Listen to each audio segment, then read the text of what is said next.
高額な BI ツール入れたりとかシステム入れたりとかしなくても、手元のスプレッドシート、なんなら Excel からスプレッドシート化してもらって、もうこれを取り出すまで10分ちょっとでできちゃうよっていうことですよね。これを読み込むとか取り出すのが結構大事で、スキルもすごいハイスキルいるんですよね。そうですね。34ページ分をこれだけ分かりやすく分析してくれているというところになります。ニワークをご覧の皆さん、こんにちは。Google を認める Google のスペシャリスト、ニワと生成 AI のエキスパート山口さんと、今日も皆さんのビジネスに役立つ生成 AI Google ワークスペースの情報をお届けしていきます。今日はですね、皆さんの大人気というかビジネスの中で欠かすことのできないスプレッドシートをですね、表形式でデータを作ったりとか数字を管理してるって方ほとんど多いと思うんですね。これとジェミニの組み合わせ、どういう形が最適解なのかっていうことをですね、ちょっとご紹介していきたいと思います。私もですね、よくこうやって皆様、お客様とかにお話をしてると、スプレッドシートを扱いたいんだけどっていうね、お問い合わせを受けます。で、皆さんが大好きなとか勝手に決めつけちゃってるんですけど、ノートブックエレメンはちょっとね、このスプレッドシートの相性は現状では良くないんですよね。なので、もっとスプレッドシートをこういう風に生成 AI と組み合わせて使っていただくと、とってもおすすめだよっていうのをね、今日も山口さんがね、いろいろこう研究してお知らせしてくれてますんで、本日もよろしくお願いします。はい、お願いします。それではですね、山口さん、早速、ちょっとスプレッドシートとジェミニ、どういう風にね、使っていくのがいいのかっていうのを今日2つシナリオを用意してくれてるんですよね。そうですね。はい。では私の方からちょっと実際にデモでお伝えしていきたいと思います。じゃあまずは1つ目のシナリオとして、この今表示しているスプレッドシートでサイドパネルを使用してどうこのスプレッドシートを分析できるのかっていうのをやっていきたいと思います。とうとうサイドパネル出ますか。そうですね、サイドパネル。この動画チャンネルだね、意外にサイドパネルのね、ちょっと Google さんには申し訳ないんですけど、ちょっとジェミニのね、サイドパネルがね、またそんな、精度が良くないって言ったらね、ちょっとこうビジネスで詳細にね、気軽に使っていただく分にはいいんですけど、もうこのチャンネルをご覧いただいているようなね、本格派の皆さんにはね、ちょっとね、サイドパネルって頼りない感じがしたんですが、今回はサイドパネル結構活躍ですよね。そうです。私の中でもこのスプレッドシートのサイドパネルの分析はなかなかいいんじゃないかなと思ってますので、ちょっとそこを見ていきたいと思います。じゃあまずちょっとデモシナリオのちょっとお話をしていきたいと思うんですが、これは2B、B2B の顧客のお客様情報、こういったものを Excel とかスプレッドシートで管理されている企業さんも多いんじゃないかと思います。特に私もちょっと前職セールスフォースという会社にいましたので、結構お客様に聞くとですね、やっぱりそういった CRM とかを入れずにやっぱこういうので管理されているっていうのも多くて、でもそうなっちゃうとやっぱりこうダッシュボードを可視化したりグラフに可視化したり、次にどういうことをしたらいいのかってインサイトがなかなかこの Excel だと Excel スプレッドシートだと得にくいっていうところがあったんですけど、この画面から見てね、ちょっと洞察するの難しいんで、結局ちょっと結構グラフを作ったりとか、そもそもそのグラフ化するっていうのもどういう視点を取り出すのかみたいなね、ここも難しかったりするんで、簡単に言うとこうね、データをどういうふうにこう見たらいいのかみたいなところが難易度高いわけですよね。そうですね。もうそれが今簡単になりましたというところをこれからデモで見ていただきたいと思います。つまりこのデータから洞察を取り出すのがジェミニオートクリということですね。そういうことですね。なるほどですね。はい。では見ていきたいと思いますが、先ほどお伝えしたサイドパネル、これはこちらの右上のところにありますので、このジェミニに質問するを押します。そうしますと、これも押すだけで今これ何かこう考えてくれてますが、もうここにあるスプレッドシートの情報を分析してくれています。これが早速結構役立っちゃうってことですよね。そうですね。もうこれを見ると、この中で、これ今商談の情報をまとめているものですねというのも、ちゃんとジェミニが今、この現時点でも理解してくれているという状態ですね。じゃあここにちょっとプロンプトを打ってみたいと思いますが、今回はこのデータから得られる、インサイト、要は得られるような気づきっていうところを分析してくださいというところ、今回ちょっとかなり簡単ですけども、これぐらい簡単でもどれぐらい分析してくれるのか見ていきたいと思います。なるほど。つまりサイドパネルの今回スプレッドシートはまずこのね、表っていうものから洞察を人間としてはね、これってどういう傾向なのかとか見るのが一番こうスキルがいるわけですよね。そうですね。ここをジェミニにまずやってもらっちゃうのが一番いい使い方の一つなんじゃないかってことですよね。じゃあどうなんでしょう、これ。じゃあこれでエンターをします。こんな簡単でいいですか？そうです。もうこれだけで大丈夫です。そうしますと、ここで少々お待ちくださいということで、今ジェミニがですね、今裏でいろいろ考えて思考してくれていると思いますので、少々お待ちください。はい、じゃあちょっと出てきましたよ、出てきましたね。じゃあちょっと見ていきたいんですが、これ実はちょっと一つ Tips なんですが、最初ちっちゃいよって人はこれ押していただくとでかくなりますし、これ実はさらにもうちょっと大きくすることもできますので、でかくしたいよって方は微調整して見やすい大きさにしていただければ。これ大きくできないことをね知らない人が結構多くてね、そうですね、ちっちゃいよってこれだと見れねえよっていう話がね結構言われるんですけど、できますからね。はい、そうですね。そこちょっとこれで Tips で使っていただければと思います。さてじゃあ広げてみてみましょう。じゃあちょっと実際に見ていきたいと思いますが、さっきのこの短い一文でどれぐらい分析したのか見てみたいと思いますが、まずはインサイトの分析というところでいろいろ割と出てきますね。そうですね、もう商談の受注率とか失注率、こんなところは簡単なところだと思うんですが、こことか例えば営業のパフォーマンスっていうところになってますので、このデータのところにはですね、こういった営業担当者、どの営業担当者がどの企業を担当してて、今その商談の状況がどうなのかっていう情報が全部ここに入ってるんですが、ですのでここに営業担当者ごとのその売上みたいなところもですね、受注件数とか売上、誰が営業の受注率が高いのかみたいなところも簡単にグラフ化してくれているというところになってきます。昔こんななんかかっこいい色じゃなかったですよね。そうですね。なんか青色だ単色みたいなところだったんですけど、これもアップデートされたんですかね。なんかすごいカラフルになってますね。カラフルになりましたね。で例えば次のところとかも見てみると、ここら辺も営業担当者の実績みたいなところもありますので、こことか見ていただくと特に、営業担当者 C っていう、これデモなんで C っていう担当者ですけども、営業担当者 C の、受注件数と受注金額が高いですよとか、いろいろそういったところもしっかり分析してくれてます。これ一文だけでこんな複数のグラフとかインサイトを出してくれるってことですよね。そうですね。はい。前からそうでしたっけ？いや前までこんなに頭良くなかったんですが、1個か2個ぐらいしか出してくんない感じしましたよね。で次とかこの3番っていうところに行きますと、次は顧客の属性とか商談の制約状況っていうのも出してくれますので、受注の件数、これティア1ティア2っていうのは、お客様の規模みたいなところのセグメントになってますので、ティア1が一番重要顧客みたいなところになってきますが、どこの受注件数が多いとか、やっぱりティア1の一番大口の顧客に関しては受注金額が高いとかですね、細かいところが分析されてます。すごい。なのでやっぱりティア1のところが多いので、ついでこういうところでどういったところが制約が高いのかみたいなところも分析してくれているってところですね。であとは顧客の業種みたいなところも見てくれますので、このデータにはですね、こういった業種みたいなのも入ってますので、こういったものをちゃんとスプレッドシートで管理していれば、あとはこういったところで全部分析してくれていて、サービス業なんですね。そうですね。パッてわかりますね。ここであればサービス業が一番いいとか、そういった人数、どれぐらいの規模感の企業が受注しやすいのか、今回でいうとこの会社50人から300人ぐらいのところが一番受注しやすいとかですね、こういったところももう分析していって、そこのインサイトもちゃんと下に載っている。だからグラフだけ見ても今までのエクセルとかスプレッドシートでグラフは作れたかもしれませんけど、そこからどういう示唆を得られるのかでインサイトもちゃんと出してくれるというところですね。これを読み込むとか取り出すのが結構大事で、スキルもすごいハイスキルいるんですよね。そうですね。はい。だからこれをもうなんか一文入れただけで誰もがそのデータから取り出せるんですよね。そうですね。おっしゃる通りです。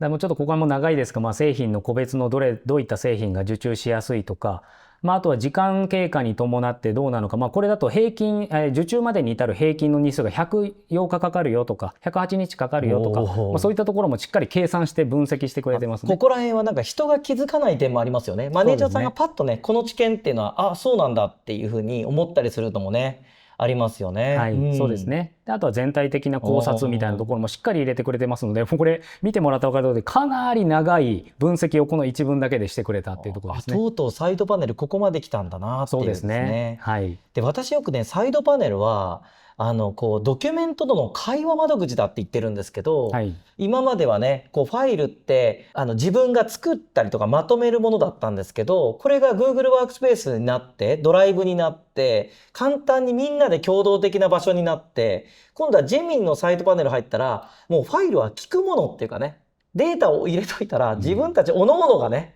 それぞれの取り出したいことを聞くようにできるようになったって感じでね、サイドパネルがこれぐらい簡単にパッとねなんか問いかけたらこれぐらいを引き出してくれるってすごい驚きですね。そうですね。でもあとはもうどんだけ会社で情報をしっかり残しておくか、残しておきさえすればジェミニーがしっかり分析してくれるというところ。これはねよくサイドパネルはね要約するところって感じだったんですけど、そんなところを超え始めましたね。そうですね。はい。なるほどなるほど。でこれ出力できるんですか、山口さん。そうなんです。これこのままにしちゃうと消してしまったりリロードすると消えてしまいますので、これを残しておく方法っていうのもお伝えしたいと思います。サイドパネルねちょっと気をつけなきゃいけないのはリロードしちゃうとね良くも悪くもリフレッシュされるんですよね。そうですね。はい、じゃあこれは取っときましょうと。はい。ちょっと新しいシートを作成して、このシートを選んだ状態で、ここに挿入というボタンがありますので、こちらを押すと、これグラフだけとか個別に選べるんですが、今回もうすべてやってしまおうと思いますので、すべて挿入というのを押すと、ちょっとこれ閉じますが、こうすると先ほどまでの結果、こういうグラフも含めてインサイトとか、全部こちらに残ってきますので、定期的にこういった分析をして新しいシートに残していくということも可能かなと思います。これは確かにあれですね、サイドパネルに聞いたときに生成したものなんで、リアルタイムに変更していくものではないのが注意点ですよね。そうですね。はい。その時点のスナップショットってことになるので、ご注意ですが、逆に言うと一旦ね、出力してこのシート名にね、何月何日時点とか、そんな風に記載しといてもらうと、どんどんね、このインサイトをね、貯めていくこともできるんじゃないかなって感じですよね。はい。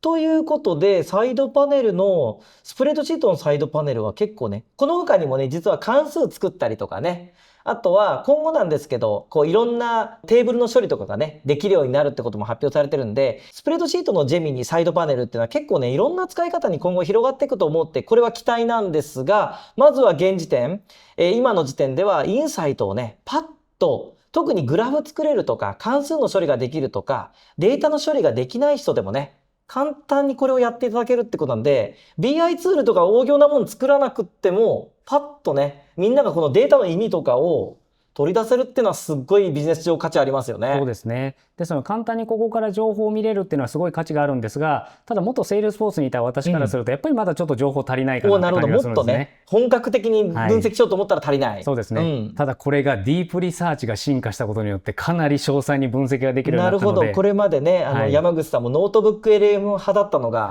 最近ディープリサーチ派になってんじゃないかと。そうですね。はい。もう猫も杓子もノートブック LM だけど、最近私ちょっとディープリサーチですよね。そうですね。はい。ということで、さらにちょっと次の段階でより詳細なインサイトを取り出すために、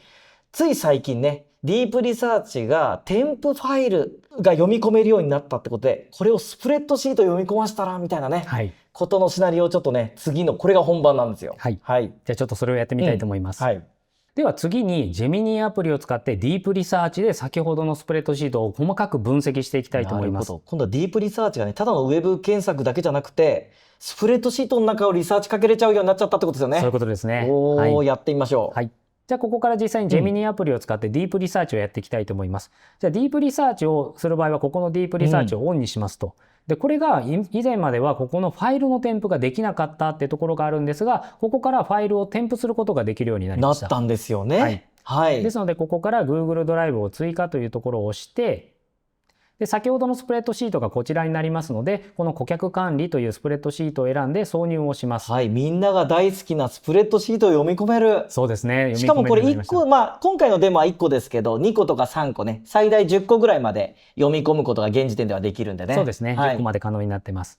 じゃあこの状態で添付してですね、今回指示文のところにはこの添付の顧客データからインサイトを分析してくださいと。でさらに今後のアクションプランまでをちょっと考えてもらおうかなと思います。なるほどね。だから添付って書いとけば、もうその今の添付のやつからリサーチかけてくれて、かつアクションプランも考えてくれる。そうですね。ディープリサーチなのでかなり深くこのスプレッドシートを分析してくれると思いますので、ちょっとこの状態で送信をしてみたいと思います。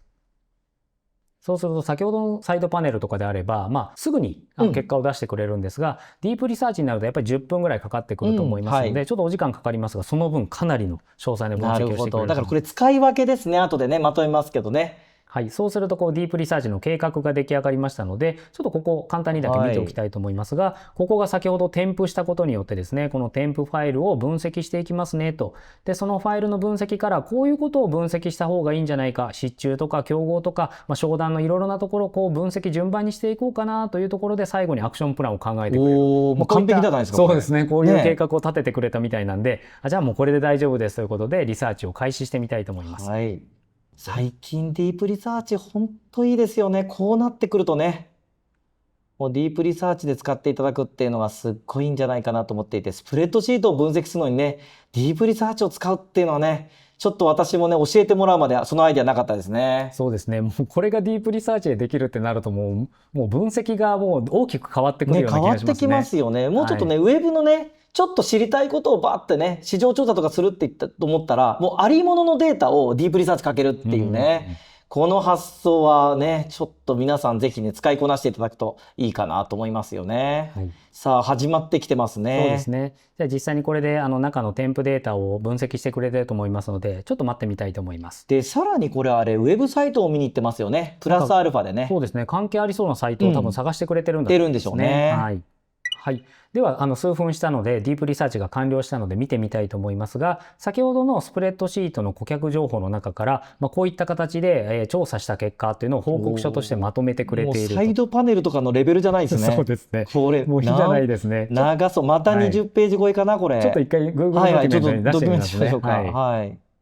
はい、そうすると Google ドキュメントで出力されましたが、ページ数34ページ。なかなかすごい量ですね。これをこの10分足らずでやっちゃうっていうね、そうですね、人間技じゃもうないですよね。そうですよね。もう単純な先ほどのこのスプレッドシートからもうこれだけの34ページ分のデータを分析してくれたっていうところにありますね。ただやっぱりこういった文字量が34ページもあるとなかなか見る気失せますよね。出ました。ディープリサーチね、リサーチしてくれた結果を見切れない問題ね。そうですね。はい。情報量が多すぎて。なんでもう一生成ね、こいつはあくまでも素材なんですよね。はい。はい。では先ほどのこのディープリサーチの結果というところから、ここもですね、最近アップデートしたこの作成というところを押すと、ウェブページとかインフォグラフィック化してくれるっていうところがありますので、キャンバス連携。そうですね。こちらをちょっとやってみたいと思います。じゃあ今回ちょっとインフォグラフィック化をこれをしてみたいと思います。じゃあこちらをクリックしますと。この長いレポートは長いレポートってね、必要なんですけど、こっからね、パッと人間がね、短時間で理解できるようにね、ビジュアル化してくれるのも、このジェミニがね、キャンバス使うとね、楽なんです。鉄板ですね。ディープリサーチ、キャンバスっていうのはもう鉄板ですね。はい。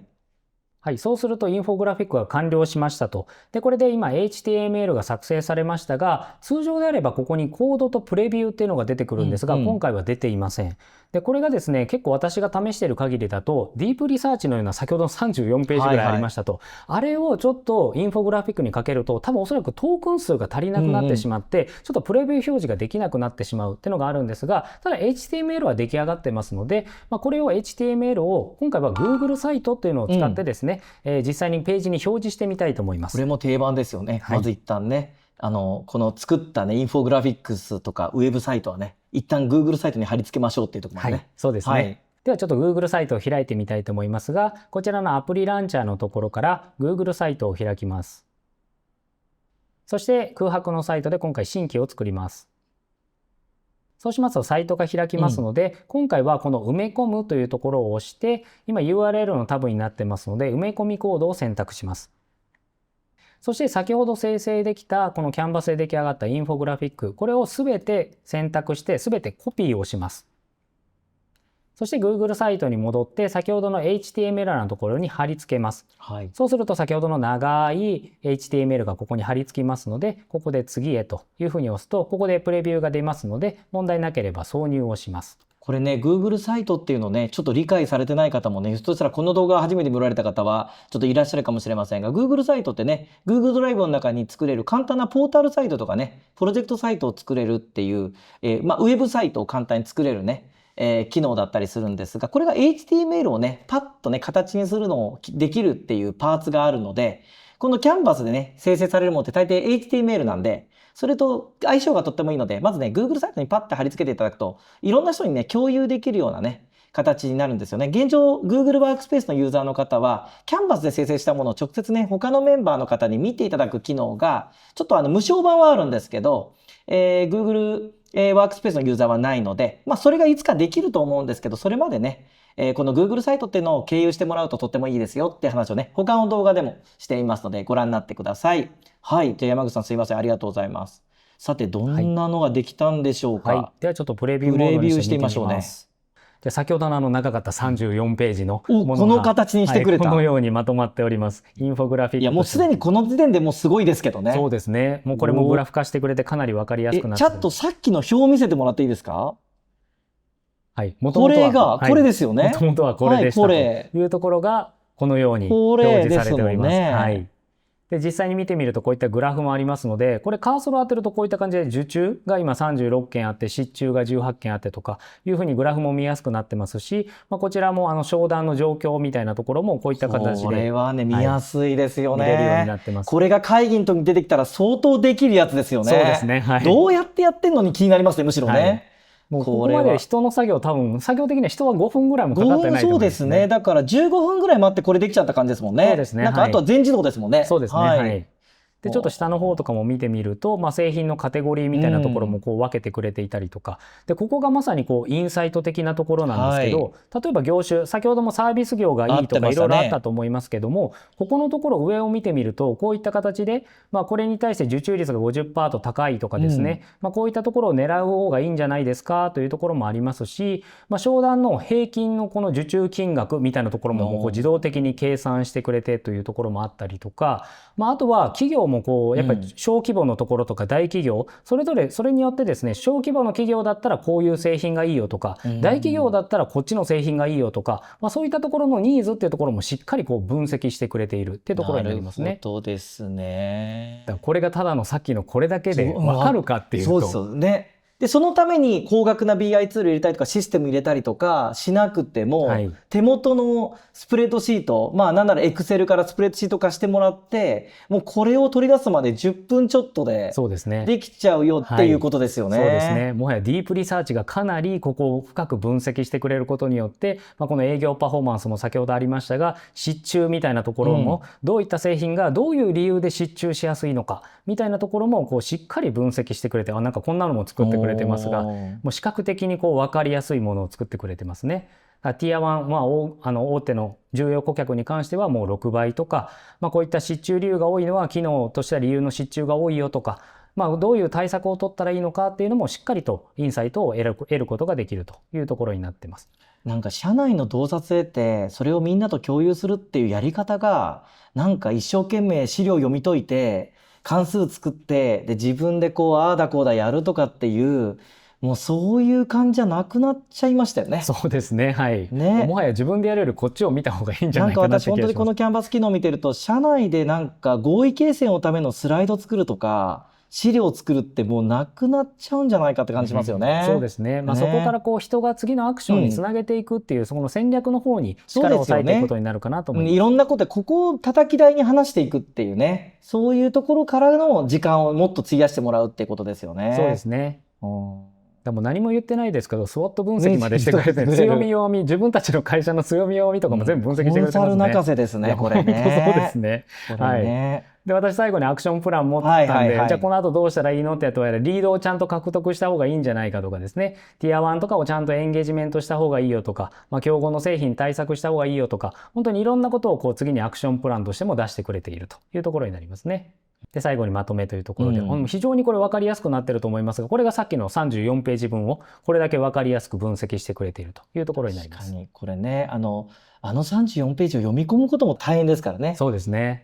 テキストに取り出したいんだったら一旦ノートブック LM にねかましていただいたりとかすればいいと思うんですが、まずはパッと概要をつかむっていうところで、このねディープリサーチを使ったっていうのはすごい素晴らしいやり方なんじゃないかなと思います。でね、ちょっとね、2つのやり方、山口さんにご紹介いただいたんですけど、ディープリサーチすごい、ディープリサーチキャンバスもすごいんですが、サイドパネルがね、じゃあ必要ないかっていうと、やっぱり本当に簡単な1プロンプトでね、もう10分も待たず、本当にその場で、ちょっと今どうなってるんだっけってパッて取り出すっていう、かなり即時性と、もっとまずは概要をいっぱいつかみたいっていうね、例えば忙しいマネージャーさんとかだったら、まずはパッとサイドパネルに聞いて今どうなってんだっけっていうふうに見るみたいなやり方と、あとは改めてみんなでね会議するんで、ちょっと細かい洞察とかも一旦調べてから会議準備したいなっていう時にはディープリサーチ使ってもらうみたいなね、それぞれの良さあるので、それぞれをねうまくね両方とも使いこなしていただければなと思うんですよね。で逆に山口さん、これノートブック LM の話今日出てこないんですけど、みんなが大好きな、ちょっとノートブック LM 若干スプレッドシートとの相性が良くないんですよね。そうですね。こちらがノートブック LM の画面になってますが、追加のボタンを押していただくと、ここにスプレッドシートっていうのがないんですね。これいっぱい言われるんですよ。スプレッドシート出てこないのかっつってですね。そうですね。これは将来のね、楽しみとしてはあるかもしれないですけどって感じですよね。そうですね。ただこれで、今までスプレッドシートが入れれなかったかっていうと、実はそうではなくて、実は入れることもできますので。ちょっとね、裏技なんですよね。そうですね。ちょっとそこも一つお伝えしたいと思います。では先ほどのスプレッドシートの画面に戻りまして、このままだとちょっと追加はできないんですが、ファイルというところからダウンロードを選んでいただきまして、CSV というのを押すと、CSV でこれをダウンロードすることができます。そうすると CSV でノートブック LM に追加するということが可能になります。なるほど。一旦 CSV をかませなきゃいけないですね。そうですね。はい。じゃあ先ほどダウンロードした CSV 開きますと、こういった形で、間幕切りっていうのが CSV になりますので、こういったテキスト状態になります。じゃあこれを全部選択してコピーします。で、この状態で先ほどのノートブック LM に戻って、じゃあどこにこれを追加するんだというと、ないですけど CSV、右側にコピーしたテキストっていうのがありますので、ここにテキストを貼り付けれます。なのでこれを押して先ほどコピーした CSV をここに貼り付けます。これさっきの間幕切りのものですね。で、これで挿入というのを押すと、これでスプレッドシートは直接入れれないんだけど、CSV としてノートブック LM に追加することができるようになります。なるほどですね。このね、テキストに書いてもらうと、ちょっと若干無理やりって言や変ですけど、一応ね、ちゃんと読んでくれますよね。そうですね。もうこれで、内容を理解しているのか、ちゃんと企業別商談データ集って勝手に判断してくれてますからね。ですよね。頭いい。で、ただちょっと難点もあるんですよね、山口さん。これね。そうですね。メンテがね。はい。じゃあちょっと難点についてもちょっとお伝えしたいと思うんですが、先ほど追加したこの CSV ってこれ更新することができないんですね。もう貼り付けちゃってますもんね。そうですね。更新できるっていうのがちょっとイメージつかない方もいると思いますので、ちょっとそれを説明したいと思います。更新の例を見るためにちょっと Google ドキュメント別のもので見たいと思いますので、ちょっとこちらの名前をコピーして先ほどのノートブック LM にこのドキュメントを追加します。こちらが先ほどのものになりますので、これを挿入しますと、これは先ほどのテキストじゃなくて Google ドキュメントとして今追加をしています。で、Google ドキュメントで追加するとどういうメリットがあるかというと、ここに更新っていう、同期っていう更新のボタンがありますので、例えば、この Google ドキュメントを今後メンテナンスしていって情報が変わっていきますとなった場合には、このノートブック LM のこの更新ボタンを押すと同期していますということで、最新の情報がここのノートブック LM に取り込まれるっていう仕組みになります。なるほどですよね。ただ先ほどの CSV で取り込んだデータ、あれは Google ドライブと何も連携しておりませんので、ここに同期ってボタンが出てこないんですね。ということは、毎回先ほどの CSV を新たなスプレッドシートができたら、毎回先ほどの貼り付け直さなきゃいけない。貼り付け直さないといけない。そしてさらに古いデータを自分で削除して消さないといけない。なるほどね。だからちょっと動くデータには向いてない、そうですね、おっしゃる通りですね。だからね、ノートブック LM でね、なんか特定のプロジェクトとか、特定のなんかそういったデータ分析みたいなテーマがあって、それをなんかノートブック LM で一元的に管理したいんだよっていうこと自体はとっても便利なんですけど、ちょっとね、今のところデータの動きが早いようなものはね、ちょっとメンテ上非常に良くないなっていうところがあるので、ノートブック LM でなんとかできないのっていうのは、ちょっと今の現段階だったらディープリサーチとサイドパネルを使ってもらうのがいいんじゃないかなって感じですかね。そうですね。はい。でなんかプロジェクトで、あまり情報が動かないような過去の情報を入れとくには、もうノートブック LM は最適じゃないかなと思いますね。ですね。ただ洞察をね、深くすっごい引き出すためには、あんなクソ長い30何ページのね、洞察は出してくれないので、やっぱりディープリサーチが非常に向いてるかなと思うのでね、このあたり、今回3つのね、お話を山口さんとしてきたんですけど、個人的にはね、カジュアルにスッと取り出す、スピーディーなサイドパネルと、そして深い洞察を得るディープリサーチが大活躍するんじゃないかなと思っています。慣れてね、ノートブック LM を愛してる方はね、山口さんのさっきのね、一回テキストにね、して貼り付けていくというデータの追加の仕方で、スプレッドシートも運用していただければなと思っています。はい、いかがだったでしょうか。皆さんがですね、ビジネスシーンの中で非常に多く使う表データということで言うと、やっぱりスプレッドシートってね、